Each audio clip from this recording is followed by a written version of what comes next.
আপনি তো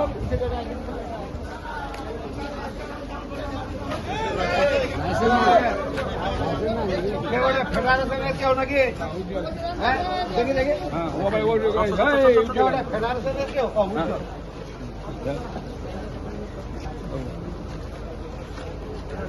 বলছে ভাই সবারই মনে দুঃখ আছে ঠিক আছে দুঃখ না বললো বলো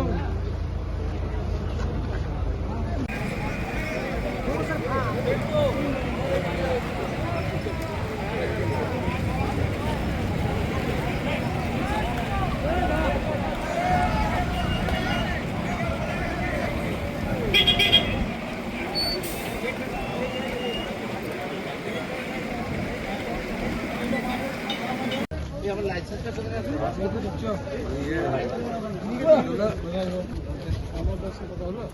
হ্যাঁ আমার ঢুকতে বললো আমার লাইসেন্সটা নিয়ে গেল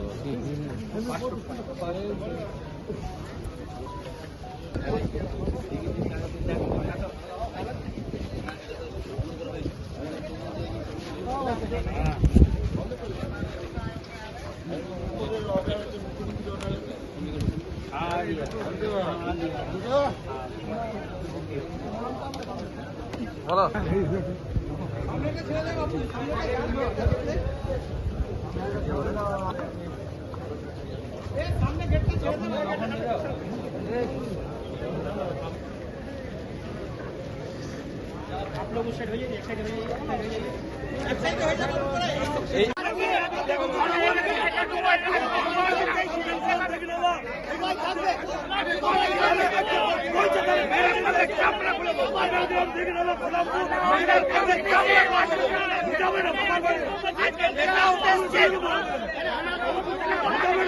পাঁচটা গ্রামের বাইরে কাউকে আলোচনা এফেক্টেড এলাকাও ছাড়া হবে না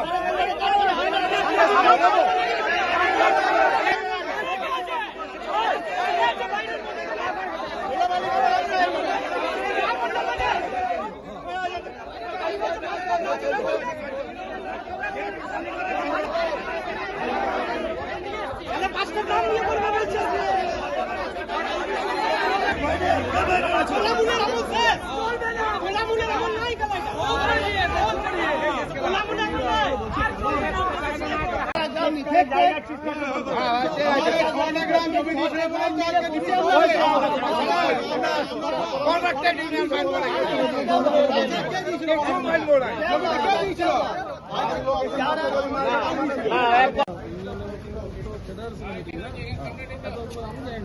এসছে ভালো হয়েছে শহরের সাথে দেখা হলো কারো খারাপ লাগছে কি কার্যকর্তা আছে কারো খারাপ লাগছে যদি খারাপ লাগছে সে চলে যাবে এইখান থেকে রবিরাজকে হাঁটাবার ক্ষমতা কোনো সালাদ নাই কোনো সালাদ নাই হাঁটাবার ক্ষমতা কোনো সালাদ নাই একদম তুলে তুলে পাঠিয়ে দেবো তুলে তুলে পাঠিয়ে দেবো তুলে তুলে পাঠিয়ে দেবো খোলা বলে না দিয়ে কথা বলছি আজকে ফেডারেশনের লোক এসছে ফেডারেশনের লোক এসছে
গেটটা ছাড়ো, আমরা গেট ছেড়ে দিকে সাইড দাঁড়াই না, কাটি চার্জ করো।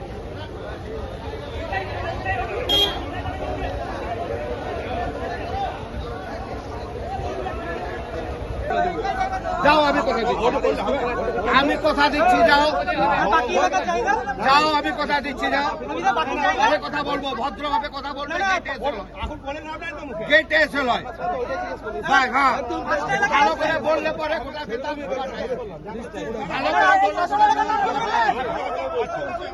আন্দোলন না, কোনো বিক্ষোভ না। আজকে ঘটনাটা একদম সম্পূর্ণ আলাদা। নিজের গাইডলাইন্স না মেনে চলার জন্য আজকে এই ঘটনাটা ঘটেছে। কি গাইডলাইন্স? গাইডলাইন্স বলতে ভারতীয় জনতা পার্টির একটা সম্পূর্ণ গাইডলাইন আছে, যে ভারতীয় জনতা পার্টির কোনো নেতা ট্রেড ইউনিয়ন নিয়ে কোনো মাথা ঘামাবে না, যেটা আমি গতকাল ফেসবুকে একটা শেয়ারও করে দিয়েছি। আমি গত বছর পর্যন্ত বিএমএসের জেলার ভাইস প্রেসিডেন্ট। যেহেতু এবারে লোকসভার বিধানসভার নির্বাচন, বিজেপির কর্মীর প্রয়োজন, বিজেপির কর্মী সংখ্যা ভোটের আগে কম ছিল, আমি রবি রায়, রানীগঞ্জের ইনচার্জ, ভারতীয় জনতা পার্টির আসানসোল সাংগঠনিক জেলার এক্সিকিউটিভ বডির মেম্বার এবং অন্ডালের অঞ্চল প্রেসিডেন্টের দায়িত্ব নিয়ে রানীগঞ্জ বিধানসভাতে কিভাবে আমি প্রচার করেছি, কিভাবে আমি খেটেছি, সেটা রানীগঞ্জের প্রত্যেকেই জানে, ভারতীয় জনতা পার্টি। এবারে যখনই ভারতীয় জনতা পার্টি ক্ষমতায় আসে, সেই দিন থেকে একটা জিনিস লক্ষ্য করা যাচ্ছে, এখানকার ভারতীয় জনতা পার্টির যিনি মণ্ডলের প্রেসিডেন্ট রাখাল দাস বারবার ডিভিসি কেন্দ্রিক রাজনীতি করার চেষ্টা করছে। কখনো বুথ প্রেসিডেন্টদেরকে ফোন করে করে বলছে প্রতি বুথে 10টা করে ছেলের নাম দাও, ডিভিসিতে চাকরি দেবো, মানে নিজের হাতে সংখ্যা নেই আর কি। কখনো গেটে 50টা ছেলেকে নিয়ে চলে পড়ে শক্তি প্রদর্শনী করছে, গেট জাম করছে তা নয়, গেটের পাশে দাঁড়িয়ে থেকে পড়ে আরে আমি এখানকে তোদের চাকরি ঠিকই দেবো। আর এমনভাবে ডিভিসি জায়গা নিয়েছে অন্ডাল গ্রামের, যে অন্ডাল গ্রামের মানুষকে ঘর থেকে বেরোতে গেলে পরে ডিভিসির পাঁচিলে নাকটা গোছানো যাচ্ছে, চাষ করে খাওয়ার জমি নাই। ডিভিসির কারণে বিভিন্ন উন্নয়নের কাজ হয়নি, একটাই উন্নয়নের হয়েছে, কয়েকটা নেতার পকেট বাড়ি হয়েছে, এই উন্নয়নটা হয়েছে, তাদের বাড়ি গাড়ি হয়েছে, তাদের পকেট ভারী হয়েছে, এছাড়া কোনো উন্নয়ন হয় নাই।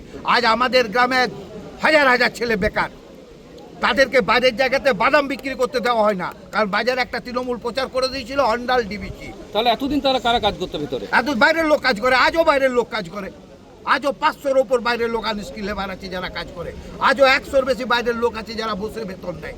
একদম মলয় ঘটক থেকে আরম্ভ করে একদম রানীগঞ্জ বিধানসভা তাপস ব্যানার্জি পর্যন্ত ওদের লোকরা সবাই এখানে কাজ। রবিদা, এই যে আপনিও বিজেপির লোক, রাখালও বিজেপির লোক, হ্যাঁ, তাহলে আপনারা এক জায়গায় কেন বসছেন না? আপনাদের রাজ্য প্রেসিডেন্ট, জেলা প্রেসিডেন্ট এসছে, সেখানে আপনারা একসঙ্গে কেন? আমারা বসার কেউ নয়, তার জন্য বিএমএস আছে, বিএমএস বসবে।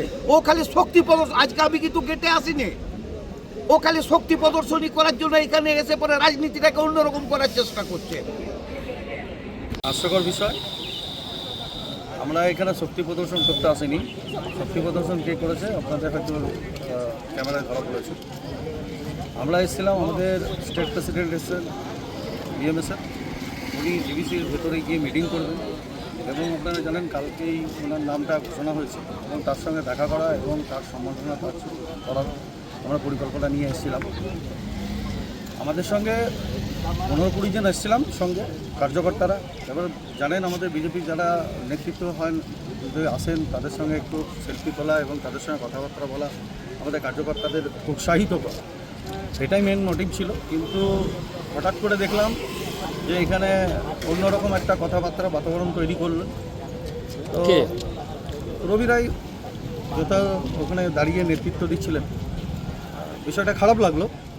তো আমরা এখানে শক্তি প্রদর্শন যদি করতে আসতাম তাহলে নিশ্চয়ই এত কম ছেলে আসতো না, অন্ডালের পুরো অন্ডালই আসতো।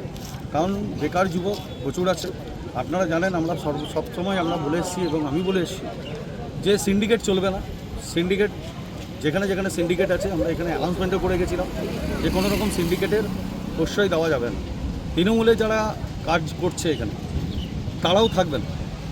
তৃণমূল থেকে যে সমস্ত কার্যকর কর্মসূচি এখান থেকে চলছে, যেভাবে এতদিন 15 বছর যেভাবে লুট করেছে, ডিবিসিকে লুট করেছে, বেকার ছেলেদের জীবন নিয়ে খেলা করেছে, চাকরি নিয়ে খেলা করেছে, বাইরের থেকে এসে কাজ করছে, তারা কাজ করছে। নিজের অন্ডালের ছেলে এত বেকার যুবক আছে, তারা টোটো চালাচ্ছে আছে, শিক্ষিত ছেলেরা টোটো চালাচ্ছে, আপনারা দেখবেন, কিন্তু তাদের জব নেই।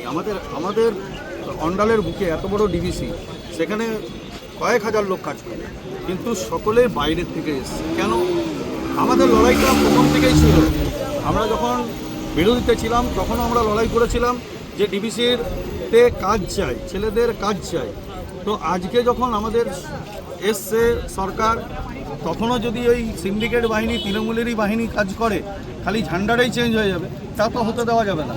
এবং আমরা যদি সেই প্রদর্শন করতে আসতাম আর সেই জিনিসটা করতে আসতাম, কারণ আমাদের পার্টির নির্দেশ আছে, আপনারা ভালো করে জানেন, আমরা পার্টির গাইডলাইন মেনে চলছি, এখনও সংযত হয়ে চলছি।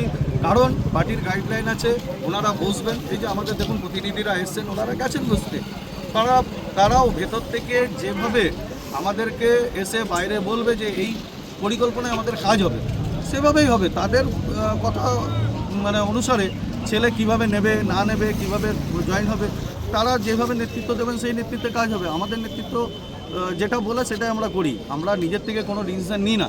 আর সেই রকম ডিসিশন যদি হতো যে এখানে ঘেরাও হবে বা শক্তি প্রদর্শন হবে, সেটা অন্য ব্যাপারটা হতো। কি নাম আপনার? আমার নাম রাখাল চন্দ্র দাস, রানীগঞ্জ বিধানসভা মণ্ডল 4 সভাপতি।